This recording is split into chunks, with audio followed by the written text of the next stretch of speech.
علمت مقصدها وقدرت ضروراتها واقتربت من المشهد السياسي آمنة قائمة وملتزمة بكل حدود الواجب والمسؤولية والأمانة. لقد بذلت القوات المسلحة خلال الأشهر الماضية بصورة مباشرة وغير مباشرة لاحتواء الموقف الداخلي وإجراء مصالحة وطنية بين كافة القوى السياسية بما فيها مؤسسة الرئاسة.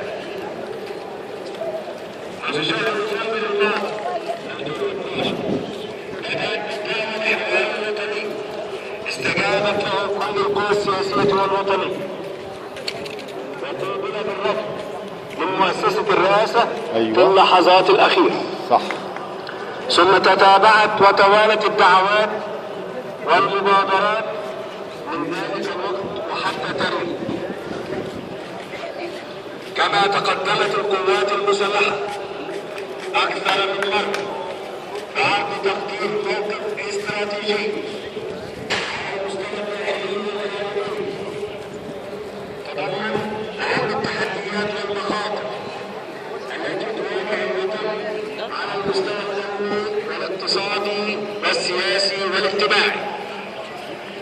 ورؤية القوات المسلحة كمؤسسة وطنية لاحتواء أسباب الانقسام المجتمعي وإزالة أسباب الاحتقان ومواجهة التحديات والمخاطر للخروج من الأزمة الواحدة.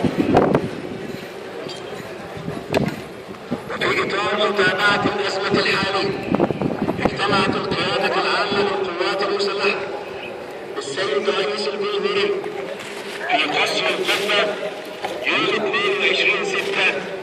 22/6/2013 حيث عرض رأي القيادة العامة ورفضها للإساءة لمؤسسات الدولة الوطنية والدينية، كما كانت رفضها ترويع وتهديد دموع الشعب المصري.